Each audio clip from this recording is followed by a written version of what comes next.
Why do we have 7 days in a week? Maybe you haven't thought about it much. You've always known it that way, so you assume that it's always been that way for everyone. But that's not really true. But if you do some investigating, you find out that it's been different for some civilizations across history. And while it can be an interesting academic exercise, there really is a significance as to why the Bible designates a week as having 7 days. So let's look at why that is and why it matters today on Truth Matters. Today, truth is denied, ignored, and resisted with open hostility. Yet in life and in times of crisis, we discover that truth matters. Like I mentioned in my introduction, most people never stop to think about why we have 7 days in a week. I certainly hadn't before this current study. In looking into this subject, I discovered that, like most of us around us, we simply carry on with life without giving much thought to the origins of the structures around us. The interesting thing about this question is the variety of answers. For instance, with a casual investigation, I came across some really interesting comments. One writer said this: "There are many different opinions as to how the 7-day week originated. The most common explanation points to the Babylonian astrologers who assigned planet gods to the days of the week around 700 BCE. I read that and I said, okay, but just because the Babylonians named the days after 7 of their gods doesn't really answer the question of why 7 days. The Babylonians were influenced by the Sumerians.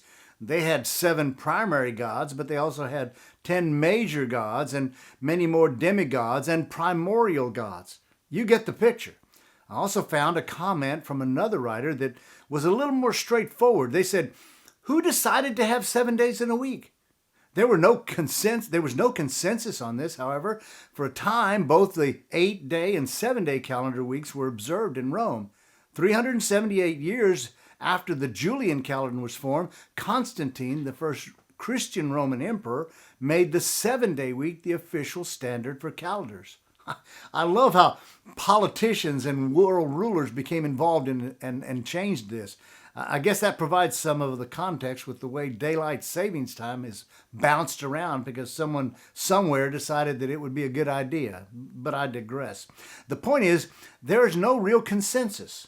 I also read an article in The Atlantic by Joe Pinsker. He said, "Days, months, and years all make sense as units of time. They match up, at least roughly, with the revolutions of the Earth, the Moon, and the Sun. Weeks, however, are much weirder and clunkier. A duration of 7 days doesn't align with any natural cycles or fit cleanly into months or years. And though the week has been deeply significant to Jews, Christians, and Muslims for centuries, people in many parts of the world happily made do without it or any other cycles of a similar length until roughly about 150 years ago. This writer made some clear, interesting observations. He pointed out how days, months, and years align with celestial cycles. I pointed this out a few weeks ago when we looked at the creation of the heavenly bodies. Genesis 1:14 said that when God made the heavenly lights, he said, "They shall serve as signs for the seasons and for the days and years." I also noted that up to this point, there was no designation for the week. Those who looked into this question have many possible explanations, but there's no real consensus. Political leaders or even religious leaders made their designations, namings, and even made different systems. But here we are with a 7-day week with days named after and derived from pagan gods. But we have a week of 7 days in them. Now, while some explanations seek to reach back as far as they can to discover the origins of the names or the designated numbers, in our study of the creation week, we come across what the Bible has to say on this matter. The original author of the 7-day week is God himself. Let's look at that. In Genesis 2, verses 1 through 3, we read this: "And so the heavens and the earth were completed, and all their heavenly lights. By the 7th day, God completed his work which he had done, and he rested on the 7th day from all his work which he had done. Then God blessed the seventh day and sanctified it, because on it he rested from all his work which God had created and made. I want to break down this passage, see what it says, and then discover why it matters. In verse 1 and then in the first phrase of verse 2, it states that God's work in the heavens and his whole creative work is completed.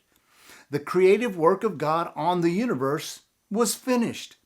This doesn't mean that he did it and then walked away. It means that the creative work is accomplished and complete. God completed what he set out to accomplish in his creative work. He ended that work on the seventh day. This statement is in itself, it speaks out loudly to the naturalist who desire a universe that's still in process. It's interesting that the naturalist who desires and proposes a universe expanding, evolving, and creating also acknowledged laws in nature which have continued to be proven to be true. I'm referring to the first and second laws of thermodynamics. If you're not familiar with them, let me briefly explain what they say and its implications for what we're looking at. The first law of thermodynamics states a formulation of a law of conservation of energy adapted for thermodynamic processes. A simple formulation is the total energy in a system remains constant, although it may be converted from one form to another.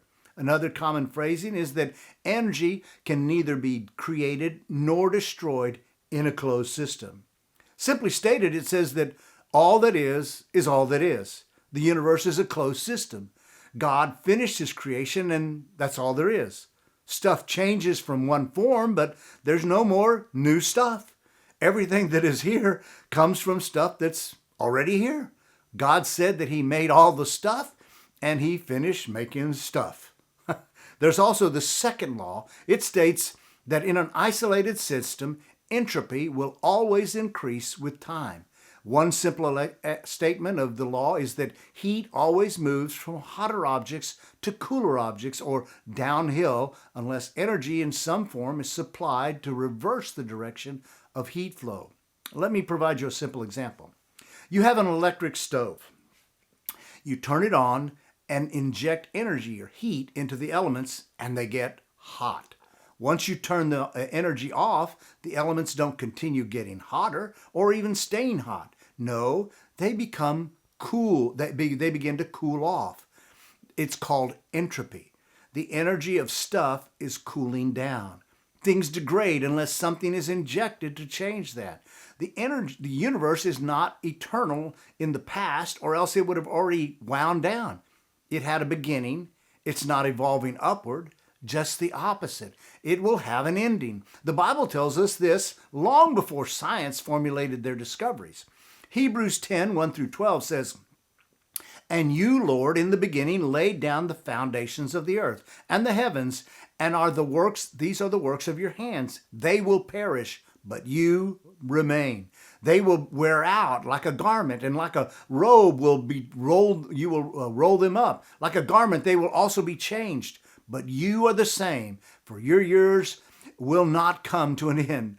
The Lord, who is eternal, made everything. He created it, and completed that work. The seventh day marks the completion of his creative work.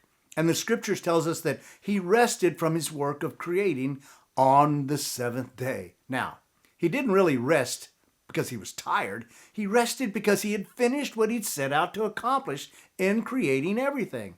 This statement reappears several times. For instance, Exodus 20:11 says, "For in 6 days the Lord made the heavens and the earth, the sea, and everything that is in them.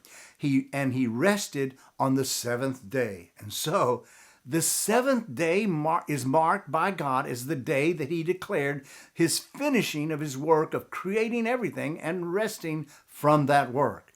So, we have our first indication of the 7-day week and why it is marked as such.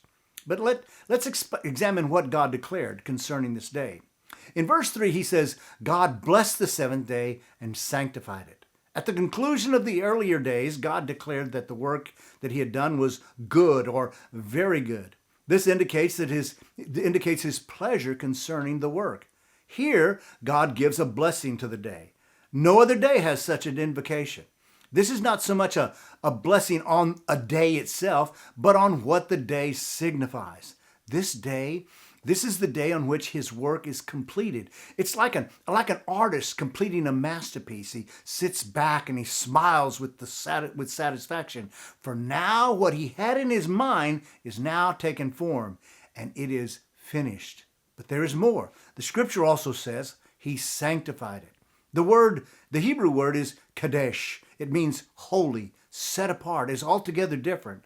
The pleasure and satisfaction of God with what he had done and that he had completed the work is expressed by God. He declares that the seventh day is different. It has been set apart from other days in order to designate, to mark out it as different from the other days. It is a memorial day acknowledging what he did. When God gave the law to Moses, he marked the day with this same designation. Looking again at Exodus 20, verses 8 through 11, it says, "Remember the Sabbath day to keep it holy. For 6 days you shall labor and do all your work, but the seventh day is a Sabbath unto the Lord your God. And on it you shall not do any work, you or your son or your daughter or your male slave or your female slave or your cattle or your resident who stays with you. For in 6 days the Lord made the heavens and the earth, the sea and everything that is in them. And he rested on the seventh day. For that reason the Lord blessed the Sabbath day and made it holy."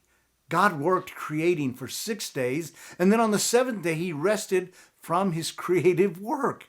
In remembrance of that, he commanded that work should rest and one day be set apart to remember what God had done. The Jews set aside Saturday to remember God's finished work on creation. The Christians, we have set aside Sundays to remember Jesus' finished work in his resurrection. In either case, there is a day set aside to remember God's work. It is a day separate from other days. It is not our day for ourselves. It is a day to acknowledge God and what he has done. Now, I'm not here to defend or compare one day with another. Frankly, the world could care less. If you go out on any given Saturday or Sunday, the last thing you're going to discover is the world looking to or remembering the Creator or Savior. The days have been given over to self-defined work, recreation, busyness, or business. Little time or thought is provided for rest and reflection in order to look toward the one who created them and can save them. The world has agreed for now to a 7-day week for its own reasons. There will come a day when you can, and they will most likely change for reasons that have nothing to do with the living God, but not for us. We should set apart to acknowledge God. I remember one year sending my mom a card with some money in it for my birthday. When she received it, she called and asked me, "Why did you send me a gift? It's your birthday, not mine." I smiled and I told her, "Yeah, Mom, you're right. It is my birthday, but you were there and you were very important to my being born." You see, my heart and my life acknowledge the true and the living God who made me and saved me. I will set apart in my life such a day and protect it so that I might not forget. It is not me who, he made me and not myself. I need such a day or else I'll forget. Let's keep one day out of 7. Set it apart to remember the one who made us and saved us.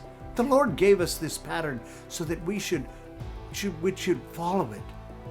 That's the truth. That's one we should remember. Why? Because it is the truth, and the truth matters.